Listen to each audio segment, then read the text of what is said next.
ಪಂಚಾಯಿತಿ ವಿಶೇಷ ಕಾರ್ಯಕ್ರಮಕ್ಕೆ ಸ್ವಾಗತ. ನಾನು ಹರಿಪ್ರಸಾದ್.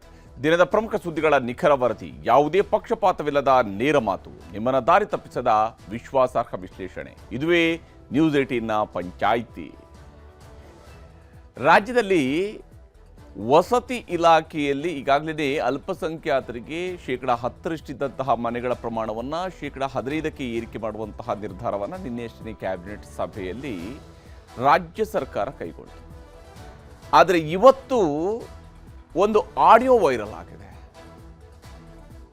ಆಳಂದದ ಶಾಸಕರು ವಸತಿ ಸಚಿವರ PS ಜೊತೆಗೆ ಮಾತನಾಡಿದ್ದಾರೆ.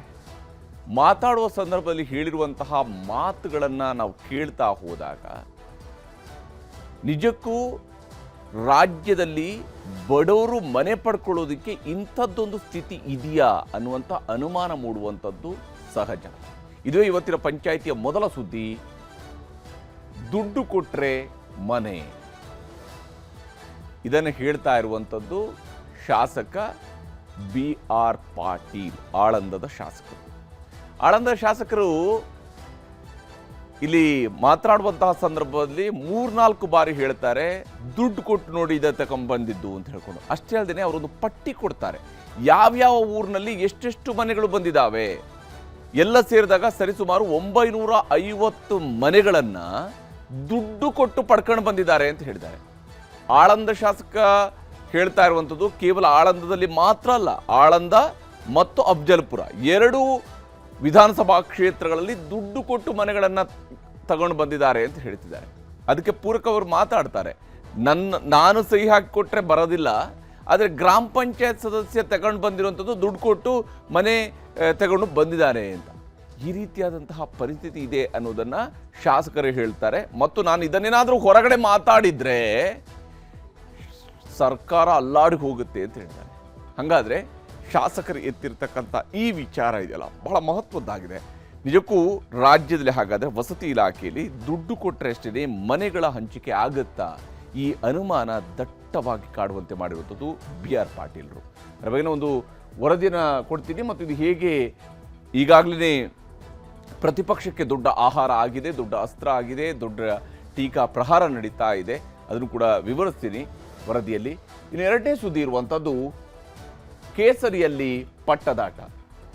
ಸದ್ಯಕ್ಕೆ ರಾಜ್ಯ BJPಯಲ್ಲಿ ಕುರ್ಚಿ ಖಾಲಿ ಇಲ್ಲ. ಅಧ್ಯಕ್ಷರಾಗಿ BY ವಿಜೇಂದ್ರ ಅವರು ಇದ್ದಾರೆ. ಆದರೆ ವಿಜೇಂದ್ರ ಅವರು ಅಧ್ಯಕ್ಷರಾಗಿ 1 ವರ್ಷ ತುಂಬುವ ವೇಳೆಗೇನೆ, ಎಕ್ಸಾಕ್ಟ್ಲಿ ಅವರು ತುಂಬಿದ ದಿನನೇ BJPಯ ಭಿನ್ನಮತೀಯರು ತಮ್ಮದೇ ಆದಂತಹ ಒಂದು ಸಭೆಯನ್ನು ಮಾಡೋದ್ರ ಮೂಲಕ ಅವರ 1 ವರ್ಷದ ಖುಷಿಯನ್ನು ಅನುಭವಿಸೋದಕ್ಕೂ ಕೂಡ ಬೀಳಲಿಲ್ಲ. 1 ವರ್ಷದ ನಂತರ ಕೂಡ ಅಧ್ಯಕ್ಷರನ್ನು ನಾವು ಒಪ್ಕೊಳ್ಳೋದಿಲ್ಲ, ಅವರ ನಾಯಕತ್ವ ನಾವು ಹೋಗೋದಿಲ್ಲ, ಅವರ ನಾಯಕತ್ವದಲ್ಲಿ ನಾವು ಇರೋದಿಲ್ಲ, ಈ ರೀತಿಯಾದ ಮಾತುಗಳನ್ನು BJPಯ ನಾಯಕರುಗಳೇ ಹೇಳ್ತಾ ಇದ್ದಾರೆ. ಅವರೆಲ್ಲರೂ ಕೂಡ BJP ನಾಯಕರೇ. ಅವರು ಹೇಳ್ತಿದ್ದಾರೆ, ತಮ್ಮನ್ನು ತಾವು ಅವ್ರು ಕರೆಸಿಕೊಳ್ಳೋದು ನಾವು ನಿಷ್ಠಾವಂತ ನಾಯಕರು, ನಾವು ಪಕ್ಷಕ್ಕೆ ಬದ್ಧರಾಗಿರುವಂಥವ್ರು, ಪಕ್ಷದ ಸಿದ್ಧಾಂತವನ್ನು ಫಾಲೋ ಮಾಡುವಂಥವ್ರು. ಆದರೆ ಅಧ್ಯಕ್ಷರಿಂದ ಆಗಲಿ ಅಥವಾ ಅವರ ತಂಡದಿಂದ ಇದು ಆಗ್ತಾ ಇಲ್ಲ, ಅಲ್ಲಿ ಸ್ವಜನ ಪಕ್ಷಪಾತ ಇದೆ, ಈ ರೀತಿಯಂಥ ನಾನಾ ರೀತಿಯಾದಂಥ ಆರೋಪಗಳನ್ನು ಮಾಡ್ತಾ ಇದ್ದಾರೆ. ಅಮಿತ್ ಶಾ ಅವರು ಬೆಂಗಳೂರಿಗೆ ಬಂದರೆ, ಅಮಿತ್ ಶಾ ಅವರು ಬೆಂಗಳೂರಿಗೆ ಬರುವ ಹಿಂದಿನ ಮತ್ತು ಮುಂದಿನ ದಿವಸಗಳಲ್ಲಿನೇ ಈ ದಿವಸಗಳಲ್ಲಿ ಅವರು ಇರುವ ದಿವಸಗಳಲ್ಲಿನೇ 2 ದಿವಸಗಳಲ್ಲೂ ಕೂಡ ಅವರು ಬರೋದಕ್ಕಿಂತ ಮುಂಚೆ ಮತ್ತು ಬರುವ ವೇಳೆಯಲ್ಲೂ ಕೂಡ ಭಿನ್ನಮತೀಯರದು ಸಭೆಗಳ ಮೇಲೆ ಸಭೆಗಳು ನಡೆದಿದ್ದಾವೆ. ಯಾವ ಕಾರಣಕ್ಕೆ ಹಾಗಾದರೆ ಏನು ನಡೀತಿದೆ BJP ಒಳಗಡೆ, ಯಾವ ಸಂದೇಶವನ್ನು ಅಮಿತ್ ಶಾ ಅವರು ಹಾಗಾದ್ರೆ ಕೊಟ್ಟು ಹೋಗಿದ್ದಾರೆ, ಅದನ್ನು ಕೂಡ ನಿಮಗೆ ವಿವರಿಸ್ತೀರಿ ಇವತ್ತಿನ ಪಂಚಾಯಿತಿಯ 2ನೇ ಸುದ್ದಿಯಲ್ಲಿ. ಈಗ ಮೊದಲ ಸುದ್ದಿ ಕಡೆಗೆ ಹೋಗೋಣ. ದುಡ್ಡು ಕೊಟ್ಟರಷ್ಟೇ ಇಲ್ಲಿ ಸಿಗುವಂಥದ್ದಂತೆ ಮನೆ ಅಂತ ಹೇಳಿ ಕಾಂಗ್ರೆಸ್ನವರು ಆರೋಪ ಮಾಡಿದ್ದು BJP ವಿರುದ್ಧ 40% ಕಮಿಷನ್, ಪೇ CM, ಇವು ಕ್ಯಾಂಪೇನ್ 2023 ವಿಧಾನಸಭಾ ಚುನಾವಣೆಯಲ್ಲಿ ಕರ್ನಾಟಕದ ಜನ ಮರ್ತಿಲ್ಲ. ಆದರೆ ಈಗ ಕಾಂಗ್ರೆಸ್ನ ಶಾಸಕರೇ ಹೇಳ್ತಾ ಇದ್ದಾರೆ, ಇವರು ದುಡ್ಡು ಕೊಟ್ಟರಷ್ಟೇ ಮನೆ ಕೊಡ್ತಾರೆ ಅನ್ನುವಂಥದ್ದನ್ನು ಪಟ್ಟಿ ಮಾಡಿ ಹೇಳ್ತಾ ಇದ್ದಾರೆ. ಅರವೇನ ವರದಿ ನಿಮ್ಗೆ ತೋರಿಸಿ. BR ಪಾಟೀಲ್ ಹೇಳುವಂಥದ್ದು 100% ಸತ್ಯ. ಎಲ್ಲ ರೀತಿಯಲ್ಲೂ ಪರ್ಸೆಂಟೇಜ್ ಎಲ್ಲ ಇಲಾಖೆಯಲ್ಲೂ ನಡೆಯುತ್ತೆ. ಕೇಂದ್ರದ ಹೈಕಮಾಂಡ್ಗೆ ಒಂದು ATM ಆಗಿ ಪರಿವರ್ತನೆ ಮಾಡಬೇಕು ಕರ್ನಾಟಕವನ್ನ. ಸರ್ಕಾರ ಹಿಲೇಗ ಅವರೊಬ್ಬರು ಕಾಂಗ್ರೆಸ್ ಕಟ್ಟಾಳು, ಹಿರಿತನದ ಮುತ್ಸದಿ, ಕಲ್ಯಾಣ ಕರ್ನಾಟಕದಲ್ಲಿ ಕಾಂಗ್ರೆಸ್ಗೆ ಬಲ ತುಂಬಿದ ನಾಯಕ.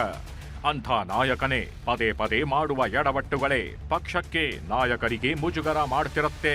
ಕಾರಣಗಳು ಹಲವಾರು, ಆದರೆ ಪರಿಣಾಮ ಪಕ್ಷದ ಮೇಲಂತೂ ಇದ್ದೇ ಇರುತ್ತೆ. ಅವರೇ ಕಲಬುರಗಿ ಜಿಲ್ಲೆ ಆಳಂದ ಶಾಸಕ BR ಪಾಟೀಲ್. ಸಮಸ್ಯೆಗಳಿದ್ದಾವೆ. ನಾನು ಸಮಸ್ಯೆಗಳು ಇಲ್ಲದೇ ಸುಮ್ಮನೆ ಉಚ್ಚನಂಗೆ ರಾಜೀನಾಮೆ ಮಾಡಿಲ್ಲ. ಉತ್ತರ ಕರ್ನಾಟಕದಲ್ಲಿ ಕೂಡ ಅಷ್ಟು ಸಮಸ್ಯೆಗಳಿದ್ದಾವೆ. ಬೇರೆಗೌಡರ ಬಗ್ಗೆ ಏನು ಕಾಂಟ್ರಾಕ್ಟರ್ ತಾವು ಮುಂದುವರಿಸಿದ್ರೆ ಇನ್ನೂ ಕೂಡ ಮಾಡಲ್ಲ. ಅವನು ದಯಮಾಡಿ ರದ್ದುಪಡಿಸಿ ಬೇರೆಯವರು ಕೊಡಿ. ಪಕ್ಷ ಅಧಿಕಾರಕ್ಕೆ ಬಂದಾಗಲೆಲ್ಲ ನನಗೆ ಅನ್ಯಾಯ ಅಂತ ಬಹಿರಂಗ ಅಸಮಾಧಾನ ಹೊರಹಾಕ್ತಾರೆ. ಇದೀಗ ಅಂಥದ್ದೇ ಅತಿ ದೊಡ್ಡ ಬಾಂಬ್ ಹಾಕಿದ್ದಾರೆ. ವಸತಿ ಇಲಾಖೆಯ ಅಕ್ರಮ ಭ್ರಷ್ಟಾಚಾರ ಬಿಚ್ಚಿಟ್ಟಿದ್ದಾರೆ BR ಪಾಟೀಲ್. ವಸತಿ ಇಲಾಖೆಯಲ್ಲಿ ದುಡ್ಡು ಕೊಟ್ಟವರಿಗಷ್ಟೇ ಮನೆಗಳ ಹಂಚಿಕೆ ಎಂಬ ಆಡಿಯೋ ಇದೀಗ ವೈರಲ್ ಆಗಿದೆ. ವಸತಿ ಸಚಿವರ ಆಪ್ತ ಕಾರ್ಯದರ್ಶಿ ಸರ್ಫರಾಜ್ ಖಾನ್ ಜೊತೆ ಮಾತಾಡಿರುವ ಆಡಿಯೋ ಇದೀಗ ವೈರಲ್ ಆಗಿದೆ. जी सरफराज, हाँ साहब आप गलत मत समझो, ताज्जुब की बात है। हाँ। राजीव गांधी हाउसिंग कारपोरेशन में जो लोग जाके पैसा देते हैं उनको घर मिला है। ये हो रहा है क्या? धंधा हो रहा है क्या? साहब ऐसा है तो साहब आप ऐसा है तो दीजिए। मैं लास्ट टाइम आपको बताया और action will take action sir immediately. मैं अपने सरकार को ऊपर मैं इल्जाम कैसे लगाता हूँ? मेरा मैं जो तजुर्बा आया है, जो पैसा दिए उसको घर मिला है। नहीं सर, ऐसा हो ही नहीं सकता सर, क्योंकि घर ही नहीं है तो देंगे कहाँ से सर? अब कितने घर दिए हम? सर हम लोगों को लास्ट ईयर में जो सर कुछ 10 या 12,000 घर जब लास्ट टाइम दिए थे सर, जो MLA से मिनिस्टर साहब ने जो रिक्वेस्ट किया, this was 2 years back when the new government came into power sir. Now we have asked for about 43,000 houses जो लैप्स हो गए, हमको वापस दो बल्कि हम लोग पूछे हैं सर। मेरा सुनिए, किसी को बोला नहीं, जो मेरा लेटर भेजा था वो नहीं हुआ। वही लेटर ग्राम पंचायत के चेयरमैन मेरे पास से लेके गए और पैसा देके लेके आए घर में। हमारी इज्जत क्या रहेगा सर? वो दीजिए सर, कौन सा है? मैं किसी को नहीं बोला, but I will take action sir, let me know sir. ಹೀಗೆ ಸರ್ಕಾರದ ಮೇಲೆ ಭ್ರಷ್ಟಾಚಾರದ ಆರೋಪ ಮಾಡುತ್ತಲೇ ನನ್ನ ಮಾತುಗಳಿಂದ ಸರ್ಕಾರವೇ ಬಿದ್ದು ಹೋಗುತ್ತೆ ನೋಡ್ತೀರಿ ಎಂದು ಹೇಳ್ತಾರೆ BR ಪಾಟೀಲ್. टोटल जो है 950 हाउसेस। हाँ, ये सर मैं आपको अभी हाफ एन आवर में ये पैसा दे के लाए। मैं अभी चेक करके बताऊं सर। आप चेक करते मैं मुंह खोले तो सरकार हिलेगा। BR ಪಾಟೀಲ್ ಆಡಿಯೋ ವೈರಲ್ ಆಗುತ್ತಲೇ ಸರ್ಕಾರಕ್ಕೆ ಮುಜುಗರ ಆಗಿರುವುದಂತೂ ನಿಜ. BR ಪಾಟೀಲ್ಗೆ ಸಿಎಂ ಸಿದ್ದರಾಮಯ್ಯ ಬುಲಾವ್ ಕೊಟ್ಟಿದ್ದು ಖುದ್ದು ಭೇಟಿಯಾಗಿ ಆರೋಪದ ಬಗ್ಗೆ ವಿವರಣೆ ನೀಡುವಂತೆ ಸೂಚಿಸಿದ್ದಾರೆ. ಅಷ್ಟೇ ಅಲ್ಲ, ಹೈಕಮಾಂಡ್ ಕೂಡ ಎಂಟ್ರಿ ಆಗಿದೆ.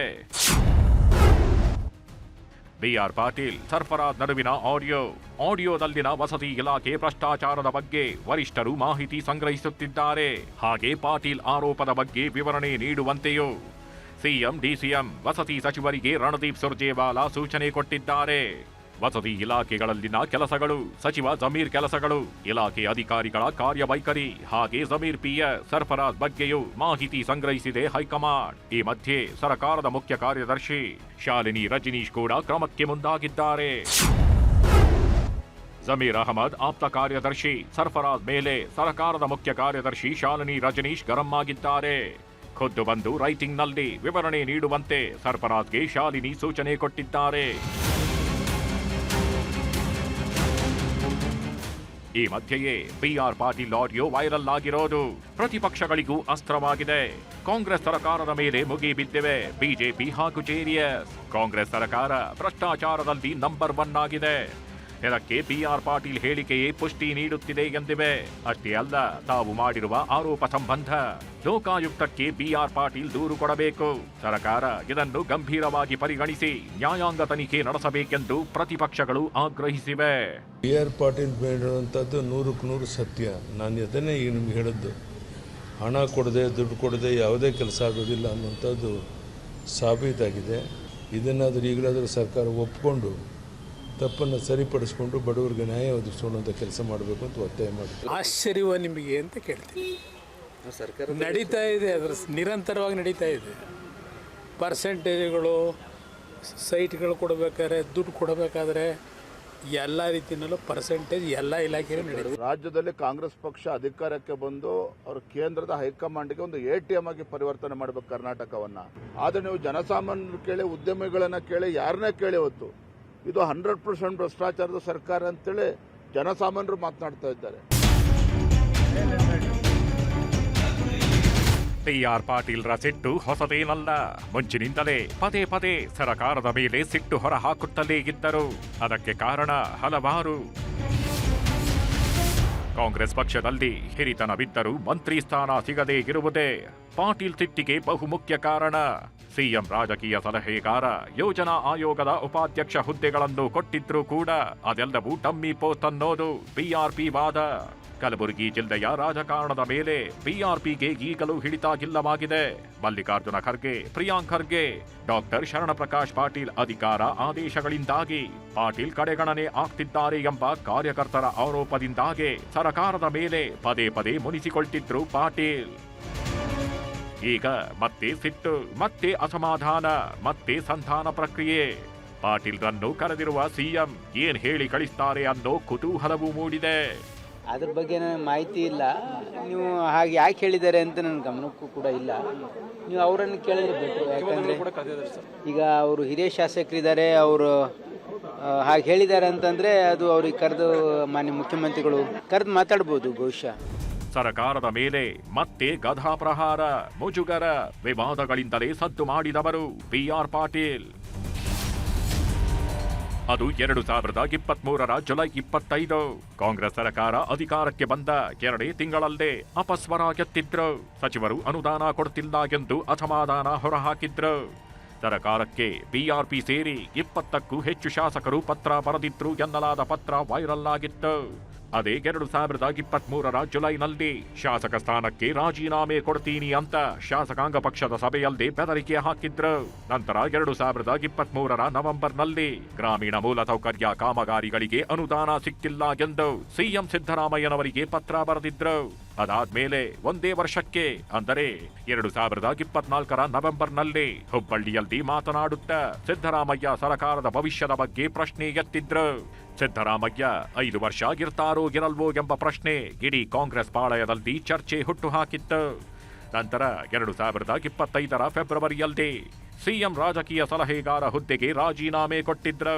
ಆ ಬೇಸರ ಅಸಮಾಧಾನ ಶಮನ ಮಾಡೋದಕ್ಕಾಗಿ 2025 ಫೆಬ್ರವರಿಯಲ್ಲಿ ಕರ್ನಾಟಕ ರಾಜ್ಯ ನೀತಿ ಆಯೋಗ ಮತ್ತು ಯೋಜನಾ ಆಯೋಗದ ಉಪಾಧ್ಯಕ್ಷರಾಗಿ ಸರ್ಕಾರ ನೇಮಕ ಮಾಡಿದೆ. ಜೊತೆಗೆ ಸಂಪುಟ ದರ್ಜೆ ಸ್ಥಾನಮಾನವನ್ನು ನೀಡಿದೆ. ಆದಾಗ್ಯೂ ಬಿ.ಆರ್. ಪಾಟೀಲ್ರ ಸಿಟ್ಟು ಇನ್ನೂ ಶಮನವಾಗಿಲ್ಲ. ಹೀಗೆ ಪದೇ ಪದೇ ಅಸ್ತ್ರ ಬಿಡುತ್ತಲೇ ಇರುವ ಬಿ.ಆರ್. ಪಾಟೀಲ್ ಸ್ಟ್ರಾಟಜಿ ನಾಯಕರಿಗೂ ಹೈಕಮಾಂಡ್ಗೂ ತಲೆ ಬಿಸಿ ತಂದಿದೆ. ಸಚಿವ ಸಂಪುಟ ವಿಸ್ತರಣೆ ಅಥವಾ ಪುನಾರಚನೆ ಮಾತು ಕೇಳಿ ಬರುತ್ತಿರುವಾಗಲೇ ಹರಿದಾಡಿದ ಈ ಆಡಿಯೋದಿಂದಾಗಿ ಇದು ಕೂಡ ಮಂತ್ರಿ ಸ್ಥಾನ ಪಡೆಯೋ ಬೆದರಿಕೆಯ ಅಥವಾ ತಂತ್ರಗಾರಿಕೆಯ ಎಂಬ ಚರ್ಚೆಗಳು ಇದೀಗ ಎದ್ದಿವೆ. Bureau report, news 18. ಬಿ.ಆರ್. ಪಾಟೀಲ್ರು ಹಿರಿಯ ಶಾಸಕರು, ಪ್ರಭಾವಿ ನಾಯಕರು, ನೇರವಾಗಿ ಮಾತನಾಡ್ತಾರೆ, ಕಿರಿಕಿರಿಯನ್ನು ಸಹಿಸೋದಿಲ್ಲ. ಇವೆಲ್ಲವೂ ಕೂಡ ಸರ್ವೇ ಸಾಮಾನ್ಯ ಸಹಜವಾಗಿರ್ತಕ್ಕಂಥ ಅವರ ವಿಚಾರಗಳಲ್ಲಿ ಬರುವಂತಹ ಮಾತು. ಆದರೆ ಇಲ್ಲಿ ಈಗ ಅವರು ಮನೆಗಳನ್ನು ಹಂಚಿರುವಂಥದ್ದು ದುಡ್ಡು ತಗೊಂಡು ಅನ್ನೋಂಥನ್ನು ಹೇಳಿದ್ದಾರೆ. ಒಬ್ಬ ಶಾಸಕರಾಗಿ ಕೇವಲ ಅದನ್ನು ಒಬ್ಬ ಆಫೀಸರ್ಗೆ ಹೇಳಿಕೊಂಡು ಏನೋ ನಿಮ್ಮವ್ರು ಬರೀ ದುಡ್ಡು ತಗೊಂಡು ಹಂಚಿದ್ದಾರೆ ಅಂತ ಹೇಳುವಂಥದ್ದು ಸಾಮಾನ್ಯ ಜನರು ಆಡುವಂತಹ ಮಾತಾಗತ್ತೆ. ಅವರು ಈ ವಿಚಾರದಲ್ಲಿ ಅದನ್ನೊಂದು ನಿಜವಾಗಿಯೂ ಕೂಡ ಆ ರೀತಿಯಾಗಿ ಅಕ್ರಮ ನಡೀತಾ ಇದೆ ಅಂತ ಹೇಳಿದರೆ ಅದಕ್ಕೊಂದು ತಾತ್ವಿಕ ಅಂತ್ಯಕ್ಕೆ ಅದನ್ನು ತಗೊಂಡು ಹೋಗಬೇಕು. ಅದರ ಮೇಲೆ ಒಂದು ತನಿಖೆ ಮಾಡಿಸುವಂಗೆ ಮಾಡಬೇಕು. ಹಾಗಿದ್ದಾಗ ಮಾತ್ರ, ಯಾಕಂದರೆ ಅವರು ಹಾಗೆ ಮಾಡೋದ್ರಿಂದಾಗಿ ಅವ್ರದೇ ಸರ್ಕಾರಕ್ಕೆ ಒಳ್ಳೆ ಹೆಸರು ಬರೋದು. ಏನವರು ಕಾಂಗ್ರೆಸ್ ಸರ್ಕಾರದ ಅವಧಿಯಲ್ಲಿ ನಡೀತಾ ಇರುವಂಥ ಭ್ರಷ್ಟಾಚಾರವನ್ನು ಮಾತನಾಡಿದ ತಕ್ಷಣ ಅವ್ರೇನು ಕೆಟ್ಟವರಾಗೋದಿಲ್ಲ ಅಥವಾ ಸರ್ಕಾರಕ್ಕೇನು ಅಪಚಾರ ಮಾಡೋದಿಲ್ಲ, ಅದು ಸರ್ಕಾರಕ್ಕೆ ಉಪಕಾರ ಮಾಡ್ದಂಗಾಗುತ್ತೆ. ಅವ್ರು ಹೇಳಿರುವಂಥ ಮಾತು ಸೀರಿಯಸ್ ಆಗಿ ಸರ್ಕಾರವೂ ಕೂಡ ಇದನ್ನು ತನಿಖೆ ಒಪ್ಪಿಸಬೇಕು. ಅವರು ಕೂಡ ಅದ್ರ ಕ್ಲೀನಾಗಿ ಹೊರಗೆ ಬರಬೇಕಾಗುತ್ತೆ. ಸರ್ಕಾರದವರು ಕೂಡ ನಿಜಕ್ಕೂ ಇಲ್ಲಿ ದುಡ್ಡು ಕೊಟ್ಟು ಮನೆ ಹಂಚಿಕೆ ಮಾಡ್ತಾ ಇದ್ದಾರೆ. ಯಾಕಂದರೆ ಇದು ಬಡವರ ವಿಚಾರ. ನಾವು ಬಡವರ ಉದ್ಧಾರಕರು, ಬಡವರನ್ನು ಏನು ಅವ್ರಿಗೆ ಮನೆ ಇಲ್ಲದವ್ರಿಗೆ ಮನೆಯನ್ನು ಕೊಡುವಂಥವ್ರು, ಗುಡಿಸಲು ಮುಕ್ತ ರಾಜ್ಯ ಮಾಡಬೇಕಾದವರು. ಆ ಕಾರಣಕ್ಕಾಗಿ ಈಗ ಮೀಸಲಾತಿಯಲ್ಲೂ ಕೂಡ ವಸತಿಯನ್ನು ಹಂಚಿಕೆ ಮಾಡುವಂಥ ಮೀಸಲಾತಿಯಲ್ಲೂ ಕೂಡ ಹೆಚ್ಚಳ ಮಾಡಿರುವಂಥದ್ದು. ಇಷ್ಟೆಲ್ಲ ಹೇಳುವ ಸರ್ಕಾರ ನಿಜಕ್ಕೂ ಇದೊಂದು ಗಂಭೀರವಾದಂಥ ಆಪಾದನೆಯನ್ನು ಬಿ.ಆರ್. ಪಾಟೀಲ್ರು ಮಾಡಿದ್ದಾರೆ. ಮತ್ತು ಬಿ.ಆರ್. ಪಾಟೀಲ್ರ ಮೇಲೂ ಜವಾಬ್ದಾರಿ ಇದೆ. ಅವರೂ ಇದನ್ನು ತನಿಖೆ ಆಗುವಂಗೆ ಮಾಡಿಸ್ಬೇಕು. ಹಾಗೆಯೇ ಸರ್ಕಾರವೂ ಕೂಡ ಇದನ್ನು ಅತ್ಯಂತ ಗಂಭೀರವಾಗಿ ಪರಿಗಣಿಸಬೇಕಾಗಿದೆ. ಇಲ್ಲೇ ಹೋದರೆ ಸುಮ್ಮನೆ ಅವರು ಹೇಳಿದರು ಮುಗೀತು, ಅದನ್ನು ರಾಜಕೀಯವಾಗಿ ಅದನ್ನು ಬಳಸ್ಕೊಂಡ್ರು ಮುಗೀತು. ಈ ರೀತಿಯಾದಂತಹ ಪರಿಸ್ಥಿತಿ ನಿರ್ಮಾಣ ಆಗಬಾರ್ದು. ಕೇಸರಿ ಪಕ್ಷದಲ್ಲಿ ಸದ್ಯಕ್ಕೆ ರಾಜ್ಯದಲ್ಲಿ ಪಟ್ಟ ಖಾಲಿ ಇಲ್ಲ. ರಾಜ್ಯಾಧ್ಯಕ್ಷರಿದ್ದಾರೆ, ಪ್ರತಿಪಕ್ಷ ನಾಯಕರಿದ್ದಾರೆ, ಹಾಗೆಯೇ 2 ಸದನಗಳಲ್ಲೂ ಕೂಡ ಪ್ರತಿಪಕ್ಷ ನಾಯಕರಿದ್ದಾರೆ. ಯಾವುದೂ ಕೂಡ ಖಾಲಿ ಹುದ್ದೆಗಳಿಲ್ಲ. ಆದರೂ ರಾಜ್ಯಾಧ್ಯಕ್ಷರ ವಿಚಾರದಲ್ಲಿ ಮಾತ್ರ ಬಹಳ ದೊಡ್ಡ ಆಕ್ಷೇಪ ಇನ್ನೂ ಕೂಡ BJPಯ ಭಿನ್ನಮತೀಯರ ತಂಡದಿಂದ ಮುಂದುವರಿತಾನೆ ಇದೆ. ಇದರ ನಡುವೆ ಅಮಿತ್ ಶಾ ಅವರು ಬೆಂಗಳೂರಿಗೆ ಬಂದಿದ್ದರು. ಅಮಿತ್ ಶಾ ಅವರು ಬೆಂಗಳೂರಿಗೆ ಬಂದಂತಹ ಸಂದರ್ಭದಲ್ಲಿ ಅವ್ರ ಜೊತೆ ಕೂಡ ಮಾತನಾಡಿದ್ದಾರೆ. BJP ನಾಯಕರೆಲ್ಲ ಹೋಗಿ ಅವ್ರನ್ನ ಮಾತನಾಡಿದ್ದಾರೆ. ರಾಜ್ಯದಲ್ಲಿ ಸಂಘಟನೆ ವಿಚಾರಗಳ ಬಗ್ಗೆ ಕೂಡ ಚರ್ಚೆ ಆಗಿದೆ. ಈ ಸಂದರ್ಭದಲ್ಲಿನೇ BJP ರಾಜ್ಯಾಧ್ಯಕ್ಷರಾಗಿ ವಿಜೇಂದ್ರ ಅವರ ಮುಂದುವರಿಕೆಯ ವಿಷಯದಲ್ಲಿ ಇನ್ನೂ ಬಹುತೇಕ ಅನುಮಾನಗಳು ಉಳಿದಿಲ್ಲ ಅನ್ನುವಂತಹ ಸ್ಥಿತಿಗೆ ಬಂದು ತಲುಪಿದೆ. ಯಾಕಂದರೆ ಅಧಿಕೃತವಾಗಿ ಇನ್ನೂ ಘೋಷಣೆ ಆಗಬೇಕಾಗಿದೆ ವಿಜೇಂದ್ರ ಅವರ ಕಂಟಿನ್ಯೂಯೇಷನ್ ಬಗ್ಗೆ. ಆದರೆ ಬಹುತೇಕ ಅವ್ರನ್ನೇ ಮುಂದುವರಿಕೆ ಮಾಡೋದರಲ್ಲಿ ಅನುಮಾನಗಳು ಉಳಿದಿಲ್ಲ.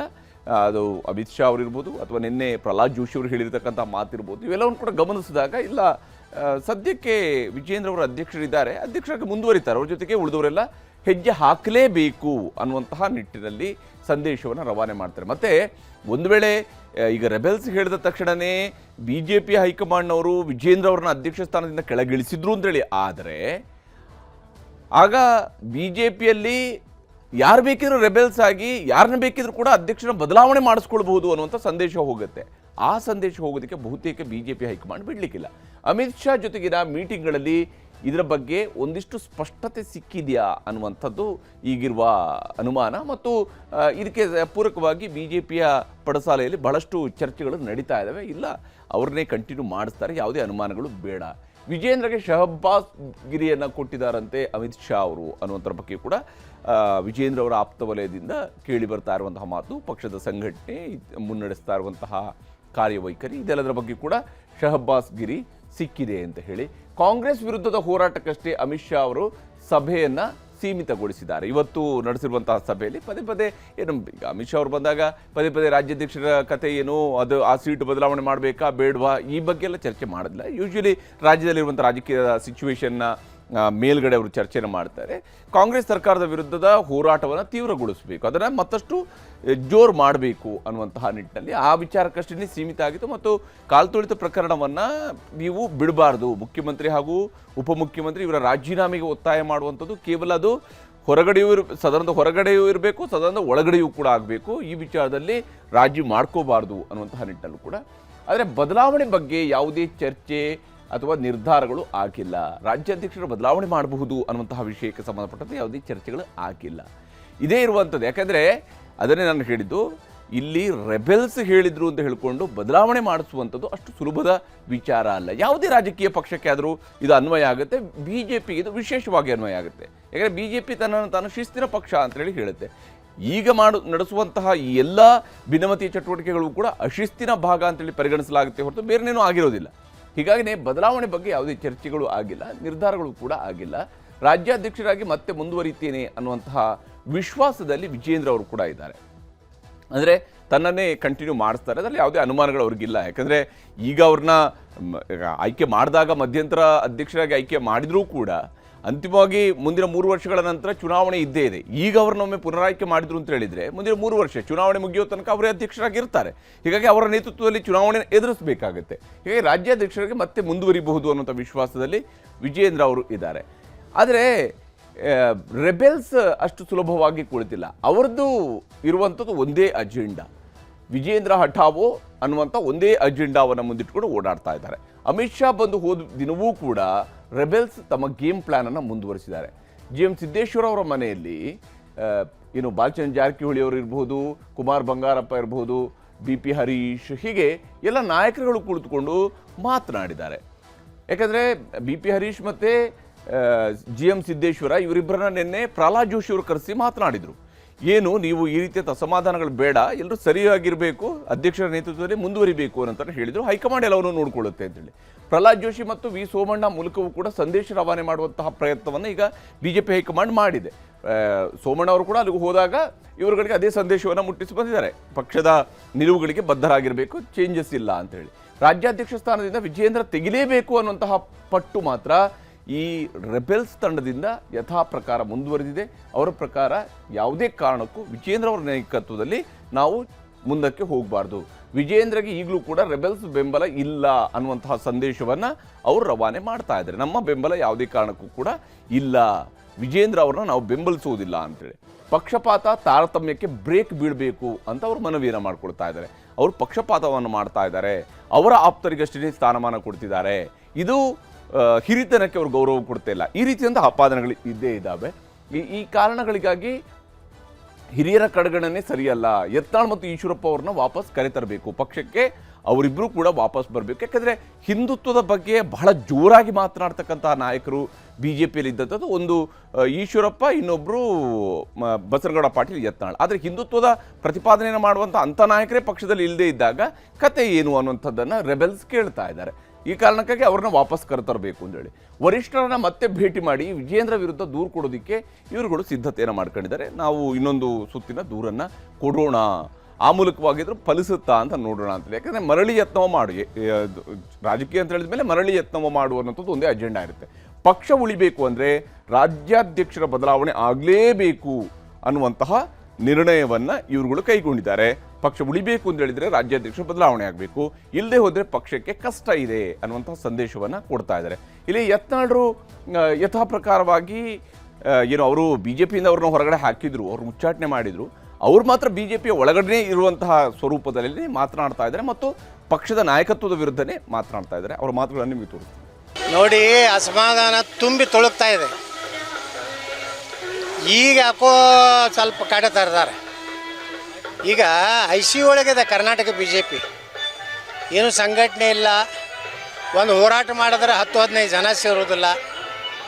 ಕಾರಣ ಏನಂದ್ರೆ ರಾಜ್ಯದ ನಾಯಕತ್ವ ಸರಿ ಇಲ್ಲ. ಇವತ್ತು ಕುಮಾರಸ್ವಾಮಿ ಅವ್ರ ಜೊತೆಗೂ ಹೊಂದಾಣಿಕೆ ಇಲ್ಲ. ಅವರು ನಮ್ಮ ಮಿತ್ರ ಪಕ್ಷ ಇದ್ದರೂ ಸಹ ಅವ್ರನ್ನ ವಿಶ್ವಾಸ ತಗೊಲಾರ್ದೇ ಇವರೇ ಒಂದೇನೋ ಮಾಡ್ತಾರೆ.